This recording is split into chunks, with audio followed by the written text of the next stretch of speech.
Good afternoon. Welcome to ACG Los Angeles's next webinar, Reps and Warranties, COVID-19 and Beyond. We're excited to bring this content to you today as a continuation of our webinar series. I want to thank Celeste Owens for being the catalyst for which this we can thank for this webinar this afternoon. Celeste, I'll hand it over to you and let's get started. Thank you, Michael. I'm Celeste Owens. I am the VP of Transactional Liability at Hauser, which is a boutique brokerage specializing in the insurance needs of lower and middle market PE funds.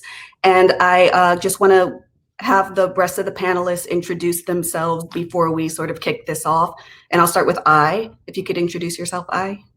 Hi, everyone. My name is Ai Tajima. I'm a counsel in Goodwin's Risk Management and Insurance practice. By the way, can you guys hear me okay? Okay. Yes. So I advise clients on various types of insurance issues, but my primary role is to help clients with transactional insurance. So whenever there's a deal that uses Reps Warranties insurance, I oversee the Reps Warranty work stream. I negotiate the coverage, policy terms, as well as any claims that if anything comes up post-closing. Thank you. Hi, everyone. My name is Brittany Marshawick, and I am an underwriting counsel in the Liberty Global Transaction Solutions Group at Liberty Mutual. Hi, everyone. I'm Sean O'Neill. I'm a managing director on the underwriting side, and I'm at Euclid Transactional. Good afternoon, everyone. My name is Yan Mai. I'm a managing director at Marsh's Transactional Risk Practice, and I'm based in San Francisco. Thanks for having me today. All right, thank you guys. So as some of you can appreciate, this is sort of a unique opportunity for R&W experts to speak at a high level about the underwriting approach generally and specifically with respect to COVID-19.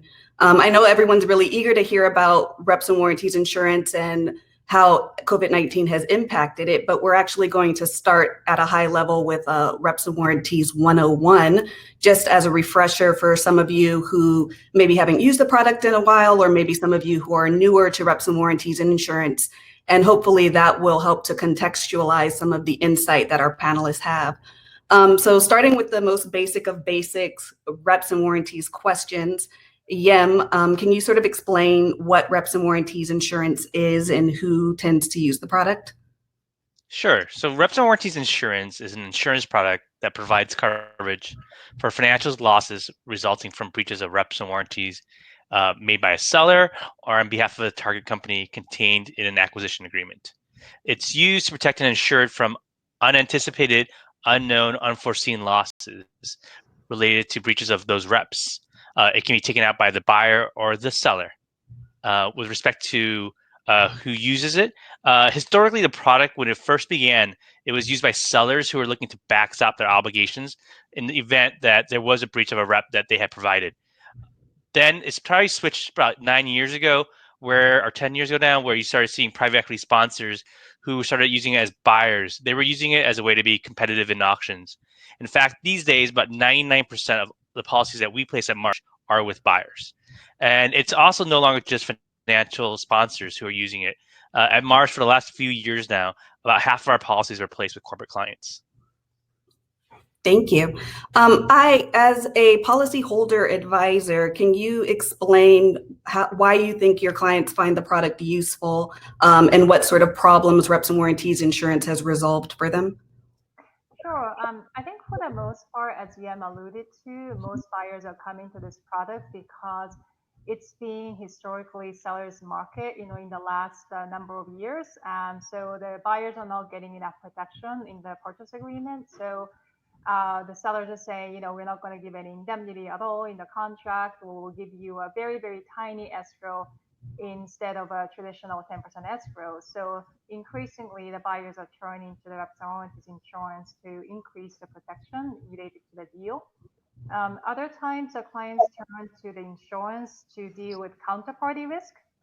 So sometimes, it's beneficial to have the insurer, more credit-worthy counterparty on the other side, as opposed to making a claim against the management or people that you're still doing business with, Or it could be a situations where, you don't want to be making claims against a bunch of individual sellers. So I recently had a deal where the sellers were, angel investors. So friends, families, and neighbors of the founders type situation. And you didn't want to be chasing, those people to collect on a, breach of a tax rep or something like that. So, there are a number of reasons why people are coming to this insurance. Great. Thank you, Yim, turning back to you for a second, can you sort of give us an overview of the cast of characters in this space? And I'm referring specifically to brokers and underwriters and such. Sure. So besides, the buyer and their legal counsel, the other two main key players are going to be the broker and the insurance underwriter. So my role as a broker is to advise my client on the insurance, help them market the risks into the greater insurance market, and then try to place that policy with an insurance carrier. The insurance carrier is the party that actually takes the risk onto their books. They're the one who's taking that transfer. The broker actually does not. So we're just here to advise the client.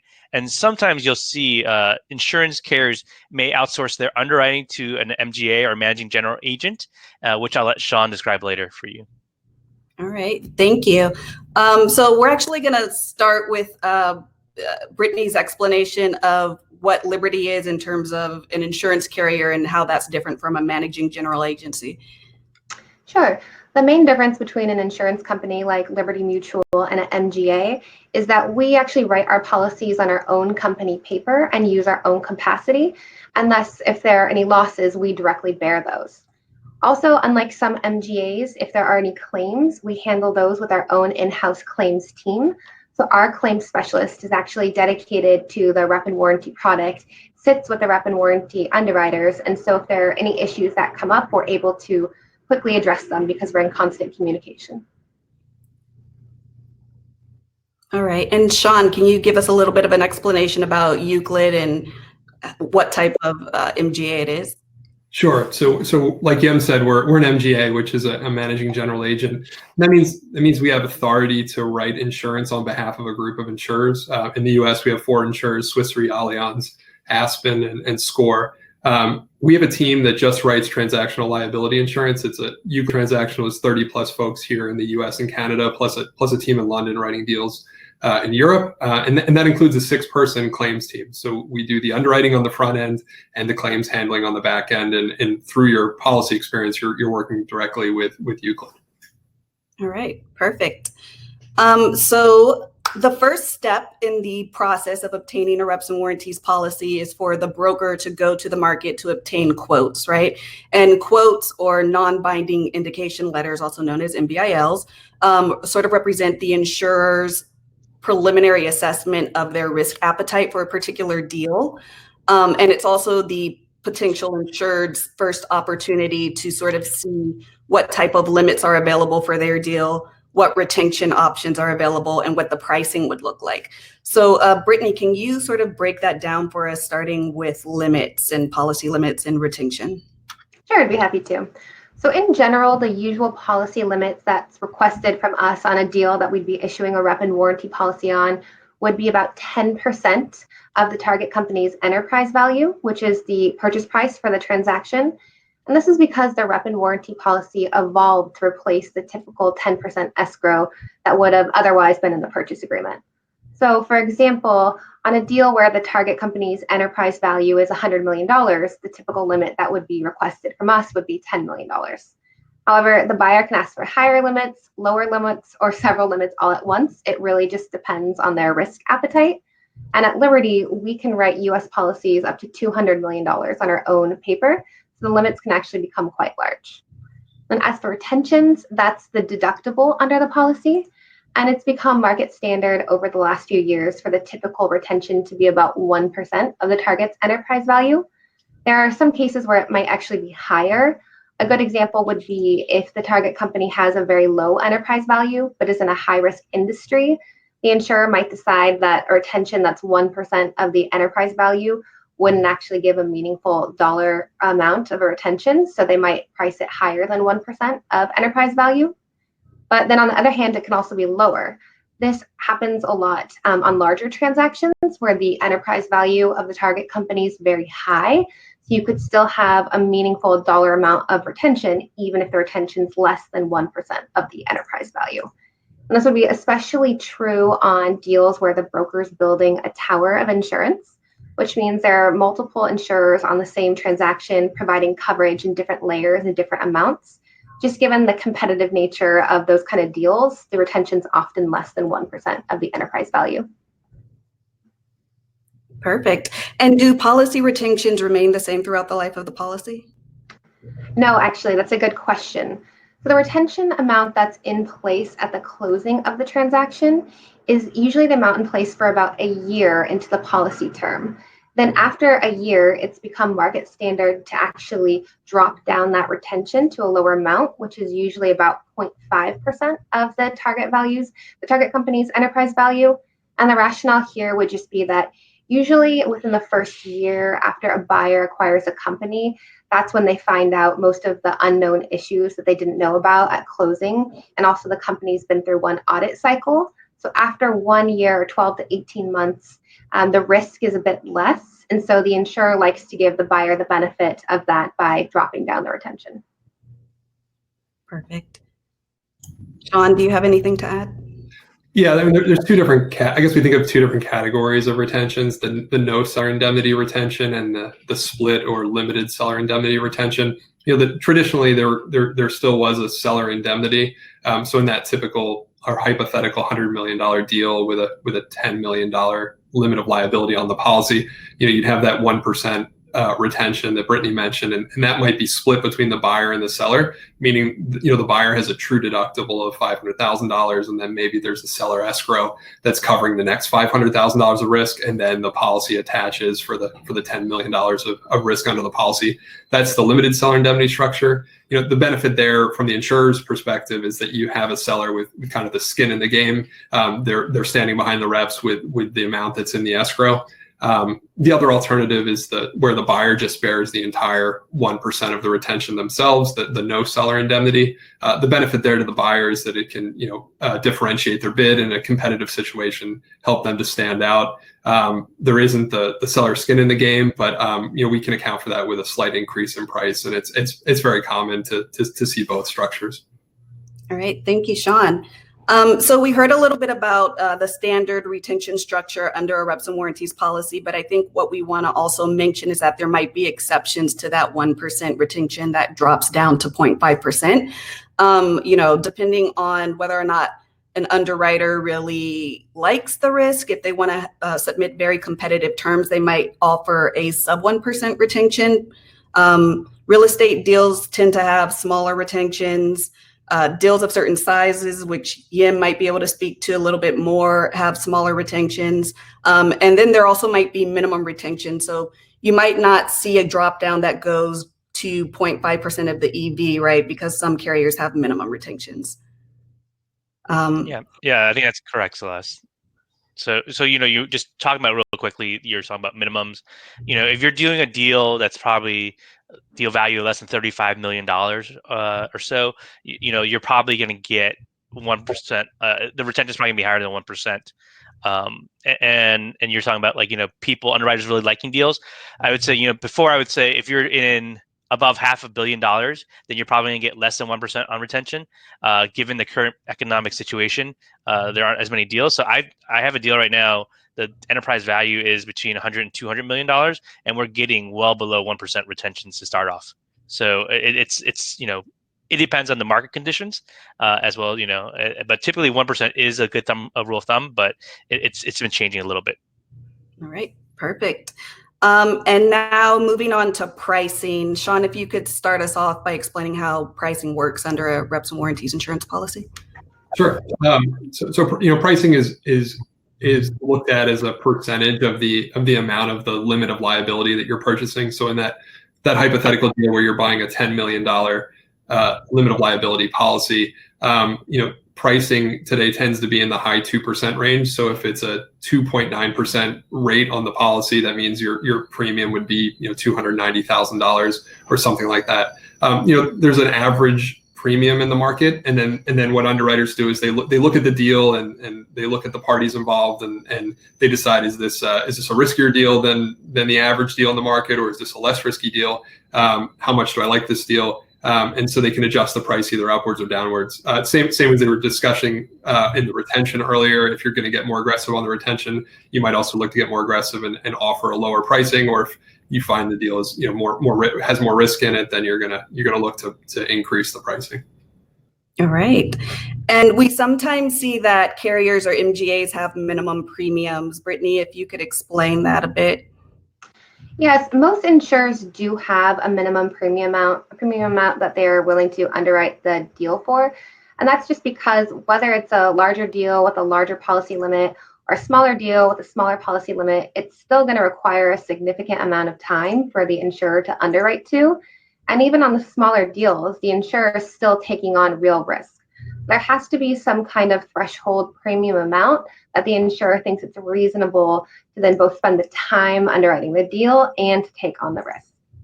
And I would say that the minimum premium amount is usually closely tied to the minimum policy limit that the insurer is willing to issue on a rep and warranty policy.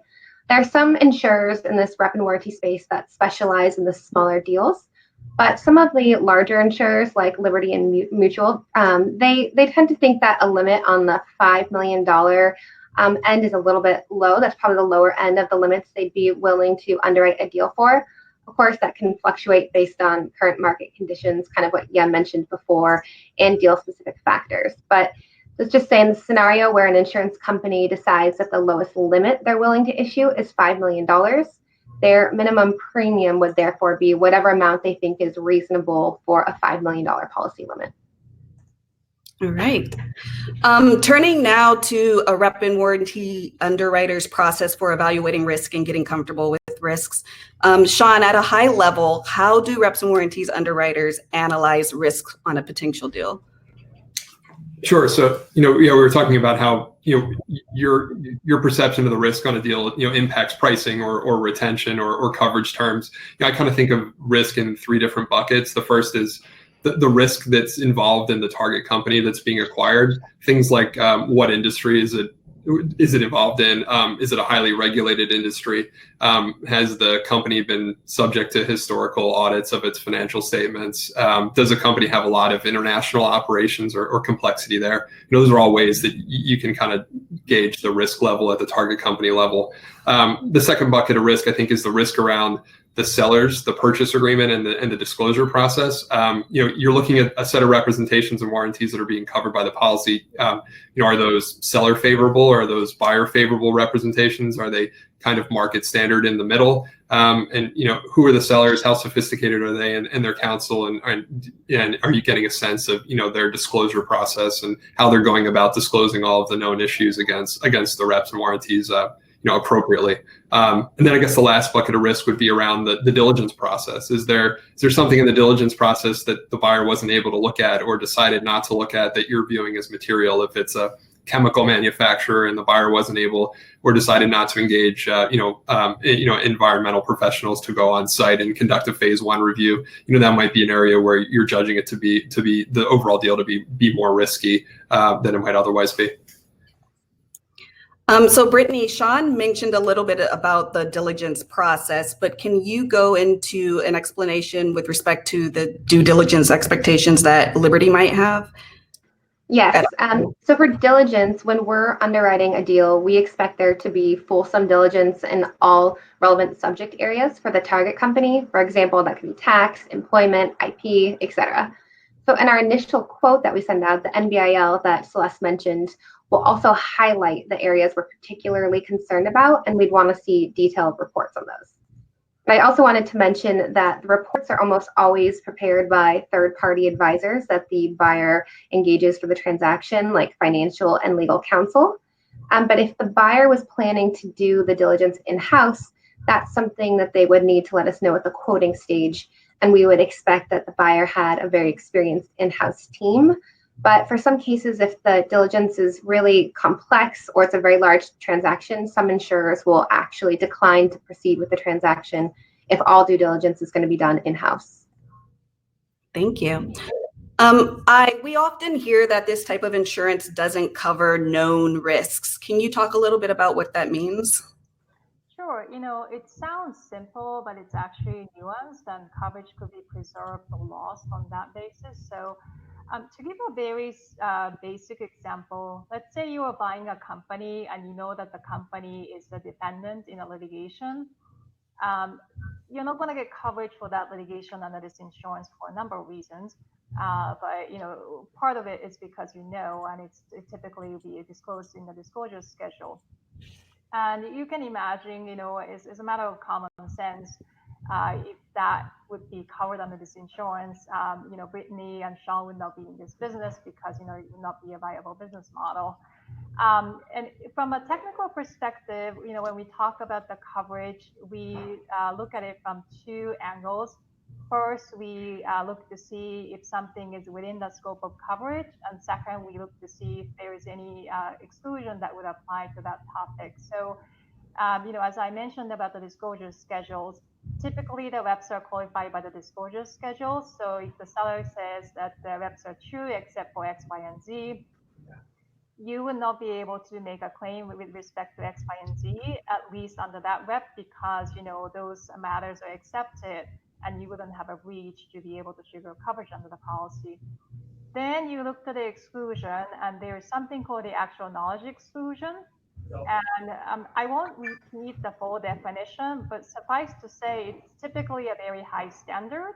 The person, the policy is going to identify the names of the individuals whose knowledge matters, and those people need to know, have a very specific knowledge that the reps are untrue. So one of the questions that we often get about the knowledge exclusion is this idea that, if you're turning over the diligence reports that's Brittany mentioned, is this policy going to exclude every little thing that's discussed in the diligence report? And the answer is, there's no automatic exclusion related to the diligence reports, but typically those are dealt with on a deal by deal, fact by fact basis, and there's a negotiation between the buyer and the underwriter about whether something should be excluded. Thank you. And now let's talk a little bit about other insurance products. So Sean, can you explain to the audience how a policyholder might be able to use other insurance products to get additional value from their reps and warranties policy? Sure. So historically, there might have been risks that a reps and warranties insurer might have viewed as too risky or too complex for coverage. Maybe it's if it's a global chemical manufacturer with dozens of sites, maybe it's the contamination risk, or if it's a company processing a significant amount of credit card data, maybe it's the data breach risk. But there are other insurance products that are out there that are specifically addressing these kinds of risks. So a pollution legal liability policy for the contamination risk, or a cyber liability policy for the data breach risk. What we've been able to do is kind of work alongside those policies and offer some coverage under our policy, what we call specifically excess of that underlying policy. So we provide the limits under our $10 million reps and warranties insurance policy for that specific risk, for contamination. We'll follow the terms and conditions of that pollution legal liability policy that the company might have, or that the buyer puts in place in connection with their closing. And then our policy sits on top of that policy and provides a additional amount of coverage.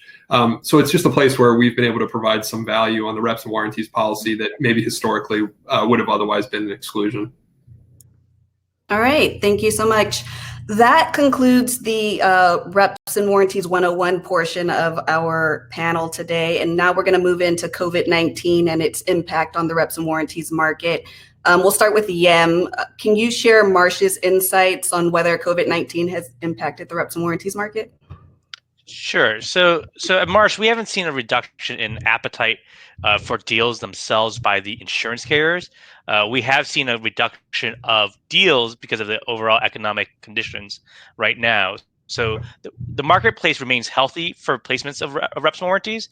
It's business as usual. But what you are going to see is you're going to possibly see a COVID-19 exclusion, which we'll talk about later.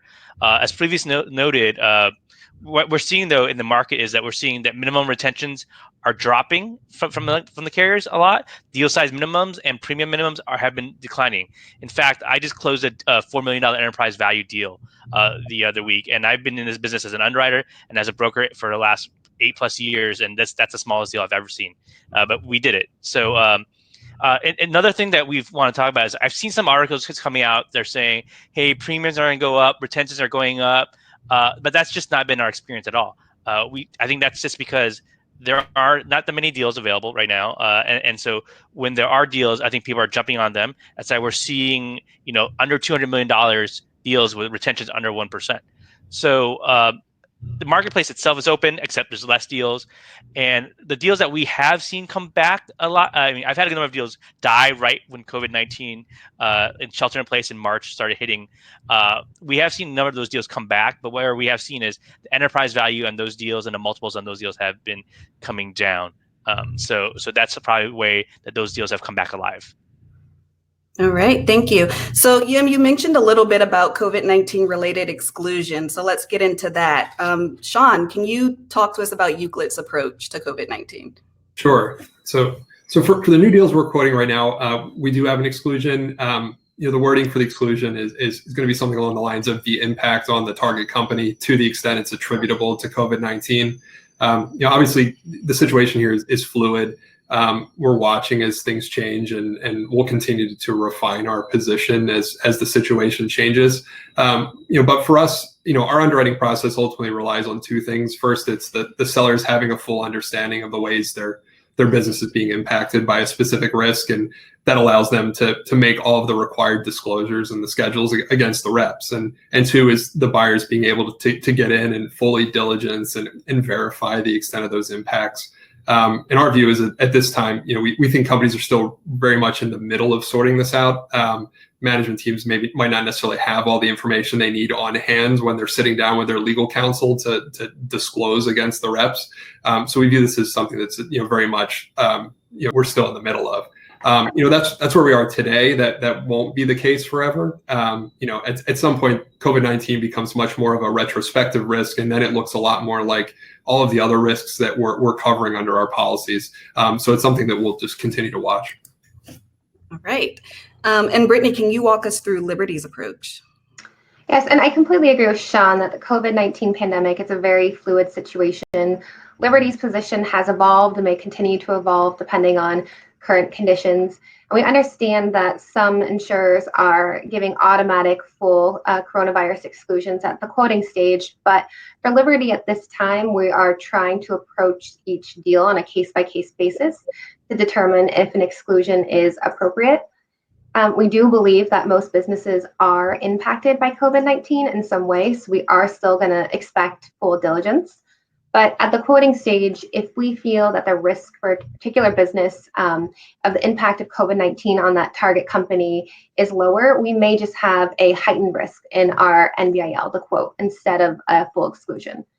And for deals that we think that the impact of COVID-19 might be more significant, we are more likely to have an exclusion in our quote, but we will often have a footnote that says that we will consider either narrowing or removing that exclusion during underwriting, depending on the underwriting and the diligence that buyer conducts.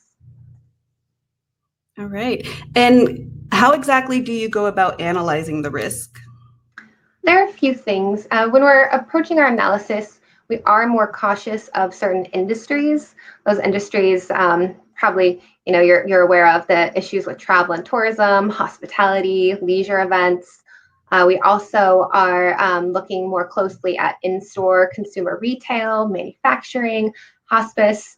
That list is not exhaustive, but we will also look at if the deal has an interim period between signing and closing, because in that case, we'll want to know what kind of diligence the buyer is planning to do during that time frame so they can make sure the reps can be made again at closing. And we'll also consider if updated disclosure schedules are going to be delivered at closing. All right. And what kinds of things are you looking for in a COVID-19 related diligence? So similar to what I said with respect to general diligence, we expect thorough diligence on COVID-19's current and potential impact on the company. So some specific things I can give you examples of would be the impact on the target company's business in general, the impact on the target company's employees, what kind of safety measures have been put in place for the target company's employees, if there's been any impact on the IT systems or potential integration issues, work from home issues. Has there been any impact on the target company's facilities? Are some closed? Are they only open partially with limited capacity? We'll also look at any impact on the target company's revenues. That includes accounts receivable and payable. Is the target company still in compliance with its financial covenants? What about working capital? Does the target company have business interruption insurance that would actually apply here? We'd also want to know if the target company has a contingency plan to deal with COVID-19 and if the buyer has a contingency plan as well. We'd look into whether any new COVID-19 regulations apply to the target company, and then also if buyer's actual valuation of the business has changed because of COVID-19. Perfect.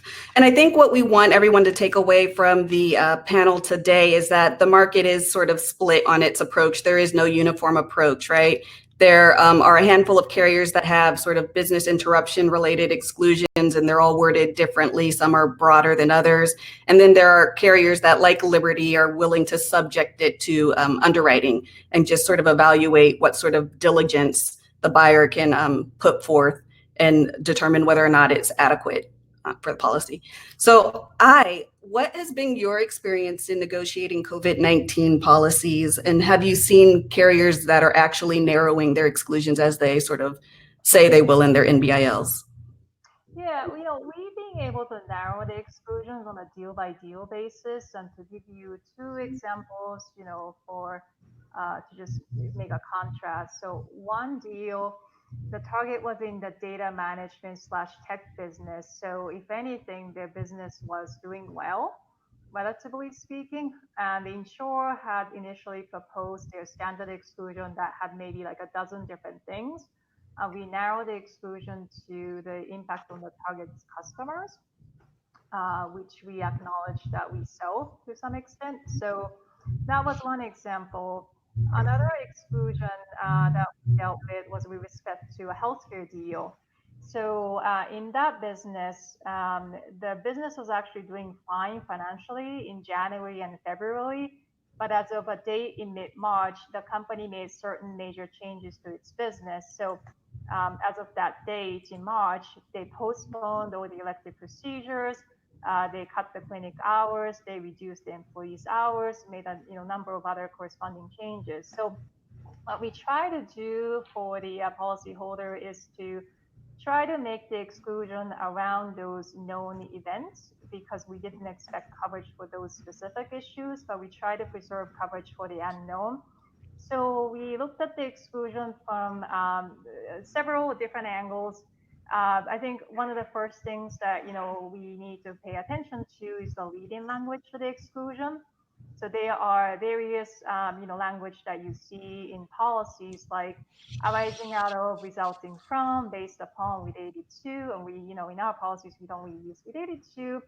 And there are pros and cons to each approach, but we use the word for, which is the narrowest leading clause. And what that does is, if you say the policy excludes loss for X, Y, and Z, what's excluded is X, Y, and Z, as opposed to say arising out of or resulting from X, Y, and Z, because if A, B, and C arises out of or results from X, Y, and Z, A, B, C would also be excluded under that formulation. So we looked at the leading clause, and it's also important that the exclusion is limited to that portion of loss.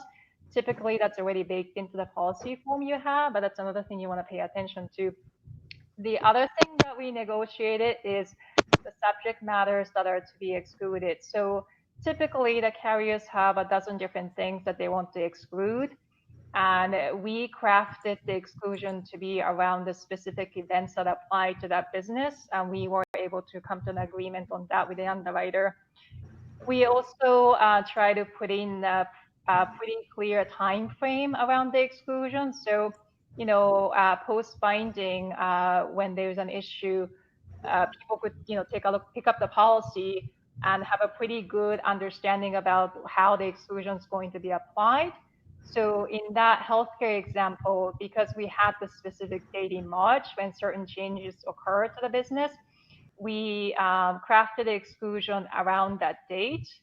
And the insurer didn't want to limit the exclusion to that date forward.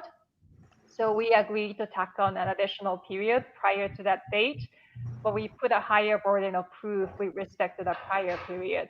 So, we narrowed it as much as we could to try to preserve coverage for the unknown. All right. Brittany, turning back to you, since Liberty might not take an automatic exclusion in their policies, and that means Liberty might have comments to the transaction agreement, right? So can you share with us what provisions are your team's paying most attention to? Yes, we're probably taking a closer look than an insurer that has an automatic exclusion. So when we're looking at the purchase agreement in the COVID-19 context, there are some provisions we are going to look at more closely. So one of the big ones would be the absence of changes representation. And this is just because there's a lot of uncertainty on how the economy will continue to be affected by the pandemic over the next few months. And that makes it harder for us to understand what changes might have occurred in the target company's business by the time the deal closes. So we'll be looking at this very carefully. We'll also look at the inventory representation. If there are any specific warranties around stock and inventory, that could be a little bit more high risk in the current environment. Of course, we'll be looking at the IT systems rep and the warranty on the adequacy of the current IT systems.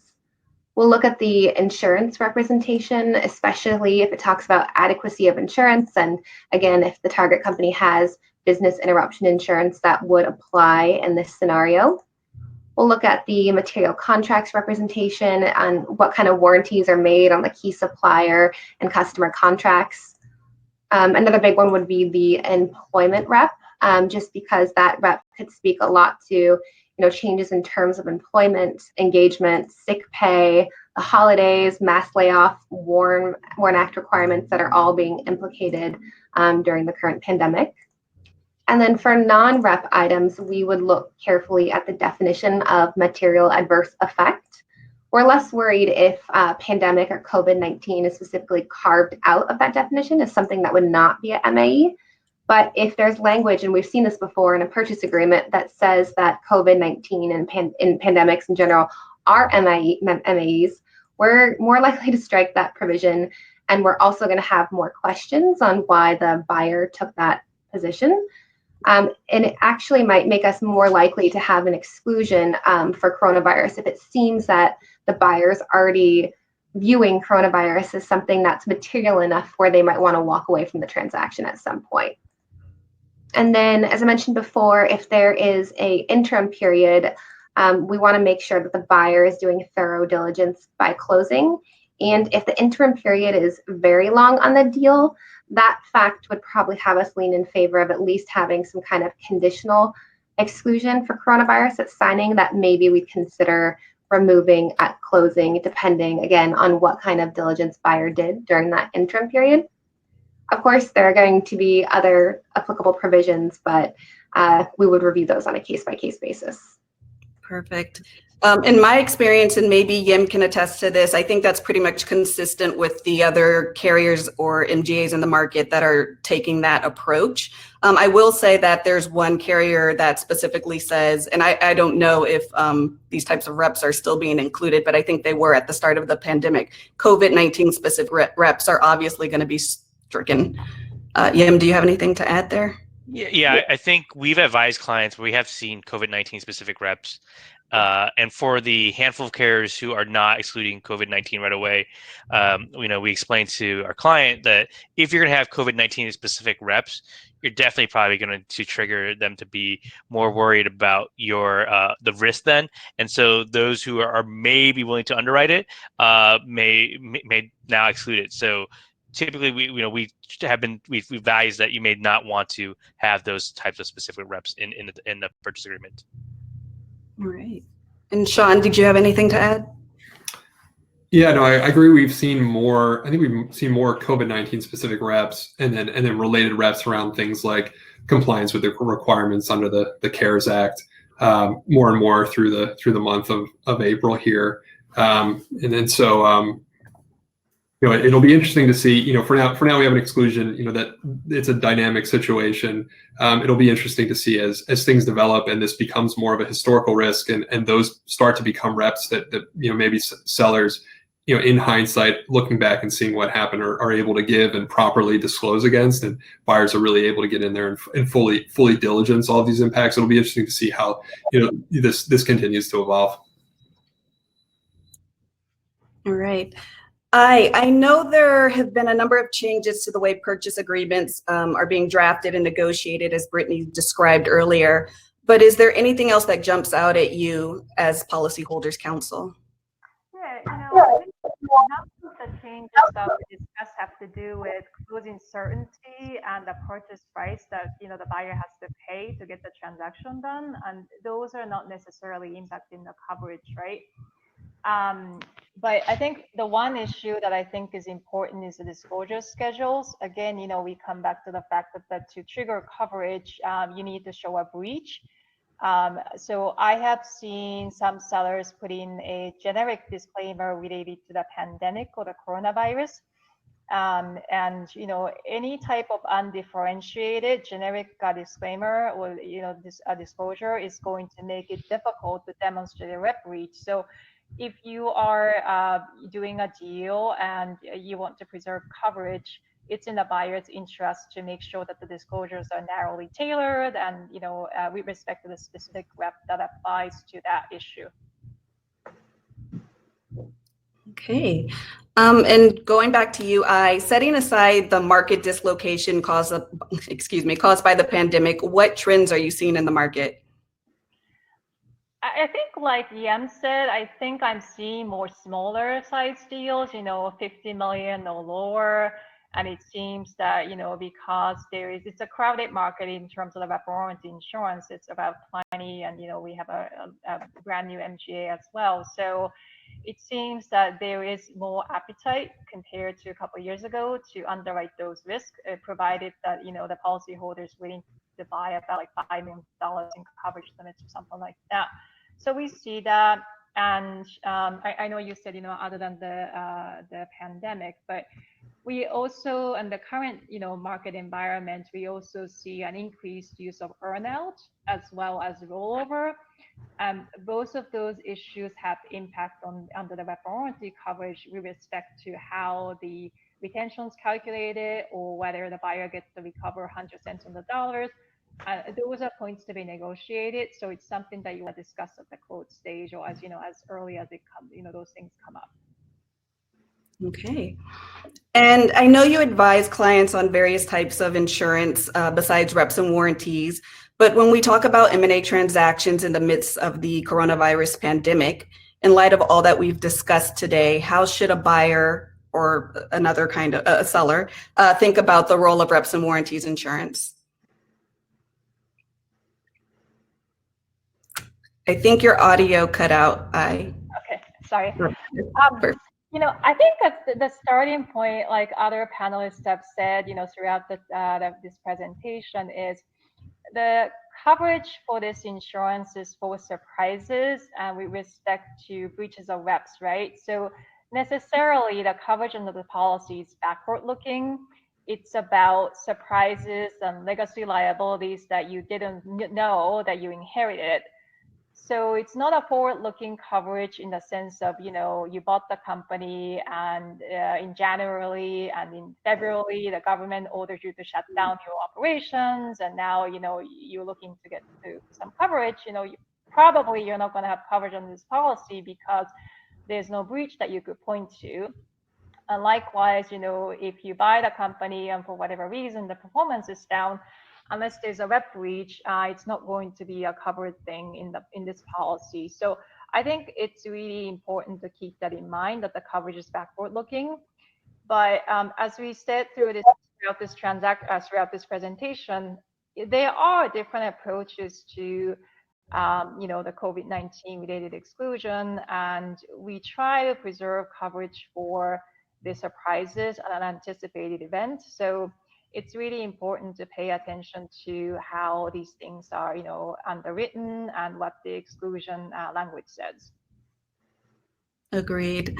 We are ahead of schedule. Does anybody else on the panel have anything else to add before we turn it back over to Michael? All right. So with that, thank you guys. I really appreciate your willingness to be a part of this panel and your contributions here. Michael, I'll turn it back over to you. Celeste, you caught me unaware. I was factoring in longer time here, but that's fine. Thank you so much, Celeste. As I mentioned earlier to this group, our moderator and panelists, this was our, in terms of registration, our most popular webinar so far. So hats off to you, Celeste, Yem, Sean, Brittany. So I thank you very much for that. And I forgot you. I appreciate that. Super interesting. I want to, before we shut off for the evening, I want to highlight a couple of webinars that we have upcoming. The next on Tuesday, May 5th, COVID-19 and supply chain management. We're going to hear from Wendy Buxton, who is the president of Linco Supply Chain Solutions, a supply chain company in the Midwest that works with a number of private equity-backed companies. And I think it's interesting to take a look at the impact that COVID-19 has had on the supply chain, global supply chain so far, and what changes are going to stay with us as we come out of the COVID-19 pandemic. So again, Tuesday, May 5th. And a note that that's going to be 1 to 2 p.m. Pacific, because we are collaborating with Association for Corporate Growth New York, bringing together attendees for that. And then beyond, on Thursday, May 7th, the science of COVID-19.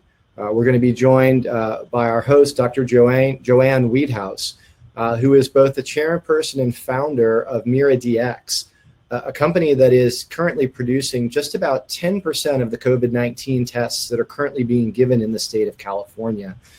She's also a professor and a medical doctor at the David Geffen School of Medicine here in Los Angeles at UCLA. So an interesting talk there about the challenges of scaling testing on a national level, and a discussion about how to safely reopen businesses and protect employees. So 2 terrific webinars coming up in the next few days. So once again, on behalf of ACG Los Angeles, thank you for sharing this hour with us, and we look forward to seeing you at one of our next webinars. Good night. Thank you. Thank you. Thank you. Thank you.